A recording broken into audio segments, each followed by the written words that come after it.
this is the sort of next level that you go to after composing with something like a full string library. You would then start doing something with, if I choose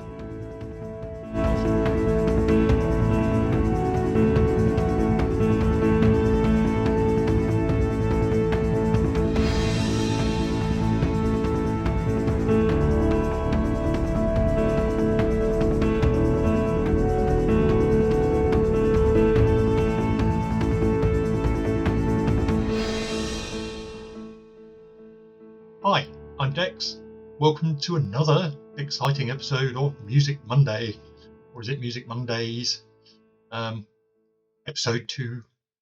If you are new here, welcome. If you are an old friend, also welcome. If you'd like to support the channel, the easiest thing you can do is a like and subscribe.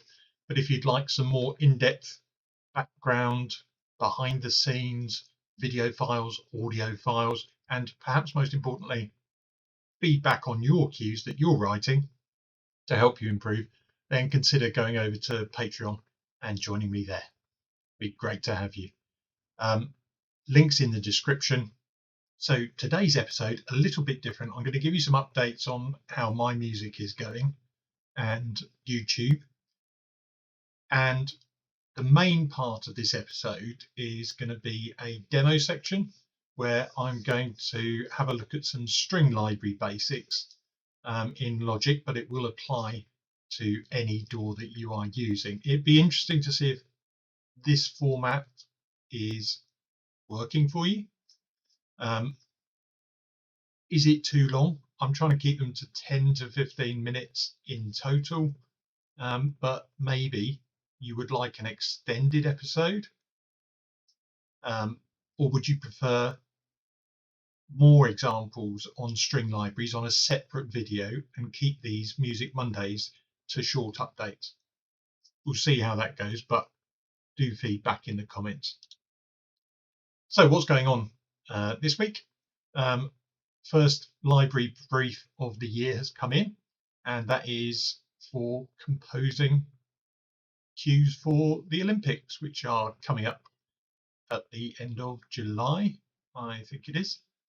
So that's quite exciting. So I'm keen to get on with some of that. The Expedition 52 over at 52 Cues is getting started this week. This is the first week that I've had to submit something for. And we're now into the second week. There's also the composing competition from Ryan Leach. I haven't quite started getting to grips with that yet, but hopefully we'll do over the course of this week. Also, I still want to know the answer to how long is too long, as I've said in the introduction. I think 10 to 15 minutes is enough for a short update, but I don't want to restrict the amount of content I'm giving you, and equally I don't want to bore you. So your feedback, as always, is most important. So let's have a look and jump over to Logic and look at string libraries. So headphones will be helpful. Now, when we talk about string libraries, I'm specifically talking about realistic strings. Yes, there are times in pop where you want synth strings or strings that don't necessarily sound realistic, as you might hear them in an orchestra. But what if you do want that sort of sound? Where do we go? I've decided to do this from a blank setup because I often see videos where you don't see the whole process and things are all pre-set up. Now, you might think this is a bad idea because it's going to waste too much time. Again, feedback welcome. So the first one I wanted to look at, and I'm going to rattle through this fairly quickly. If I go to the strings that come with Contact, let's see what they sound like. Contact, Logic.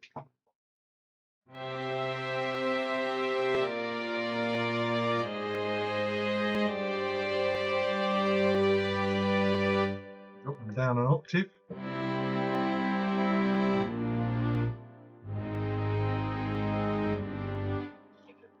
I'm going to do is just record a short 4-bar section so we can have that as reference. I'm not going to do a reference very well without a click, and that's probably a tad fast.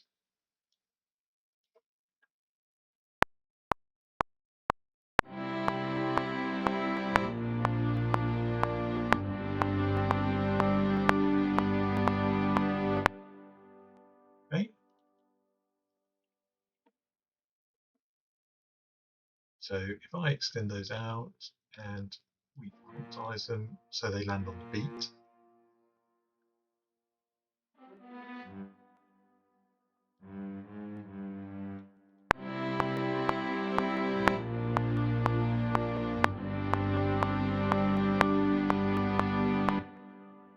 What this library is doing is working out which instrument should play which note.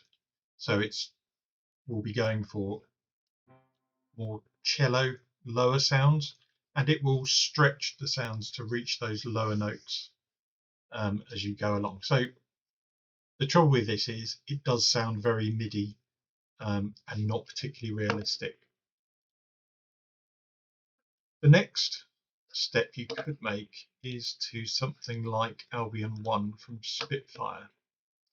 Now, you obviously pay for this library, and in the Albion 1 orchestra, you can see there is a string section. Now, this has much higher quality samples, and it will also put more basses, cello, and violins in. So what I'm going to do, I could play, let's not do short notes, let's make it fair.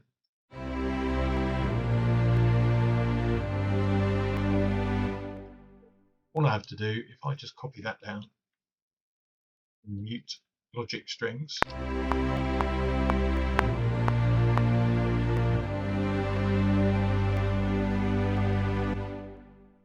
straight off the bat you can tell that's much more realistic than the stock Logic. Much fuller.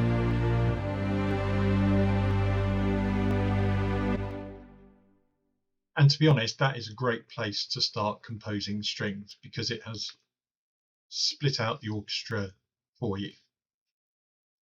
So if you are into sketching out quick compositions, brilliant. The next step up from there is buying string libraries that have their own articulations for the different instruments. And this is the sort of next level that you go to after composing with something like a full string library. You would then start doing something with, if I choose, I'm not sponsored by Spitfire, by the way, I just happen to like using them. There's loads of other things out there you could use. Berlin Strings, Express Composer Cloud. The list is endless. So what you get here in a even more expensive library is you get the option to split out and program violins, 1, 2, violas, cello, and basses. Okay, it requires a bit more work, and I'm not even going to go into adding reverbs or articulations and changing the expression. We're going to keep it on a legato note. Now, legato and longs, the difference being longs you can play more than one note at a time. Legato, if you play multiple notes, it just randomly picks one. But the point of a legato note is that when you change from one note to the next and they overlap, if there is a transition that can be played so it sounds natural, then it will occur. So you hear that sort of curves up. It doesn't just swap samples immediately. And that's what you get with these more expensive libraries. So let's just label this Albion. And this is BBC SO violins 1. Now, what I need to do is create the various tracks I need. So I want violins 2,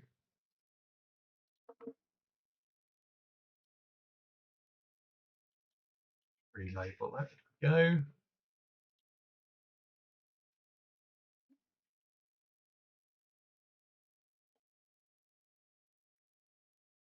The violas.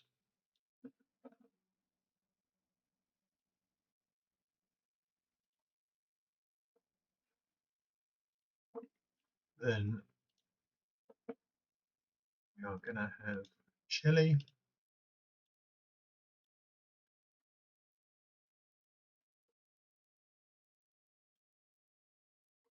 Let's change to actual cello. And finally the basses.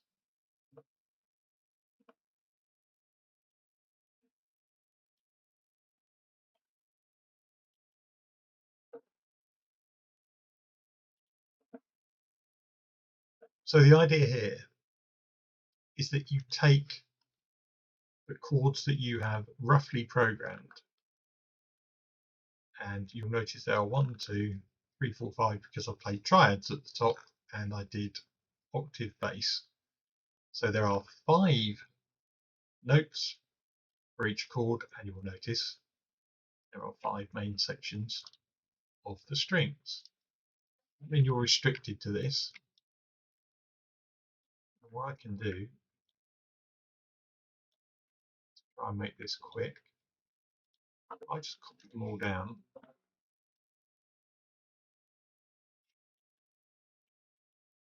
And all we want is the top note for the violin.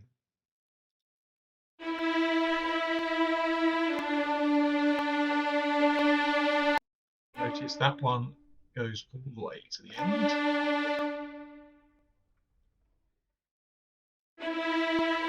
And you can make sure they're overlapped.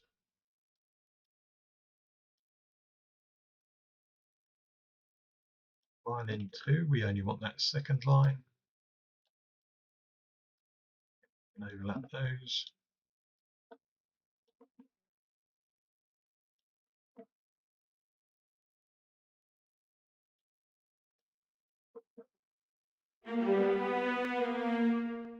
Violas are going to take that third lowest note.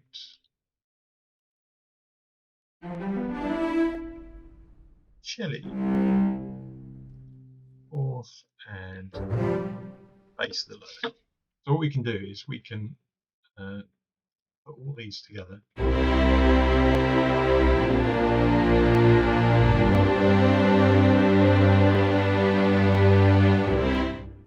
And you get a really wide sound. Compare that to Albion.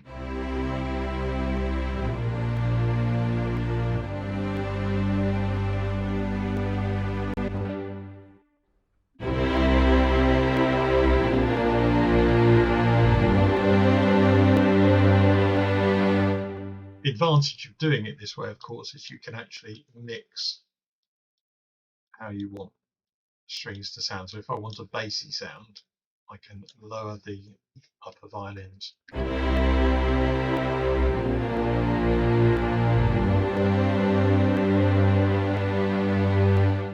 So you're now getting into the mixing of the strings individually. What I would tend to do in this case is create a track stack for them, so that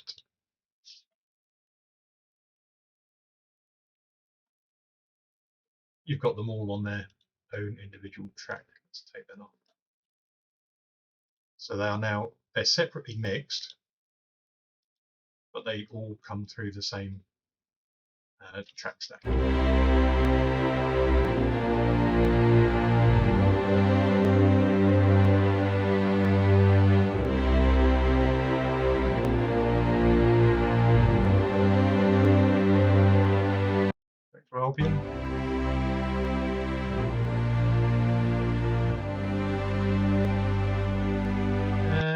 logic.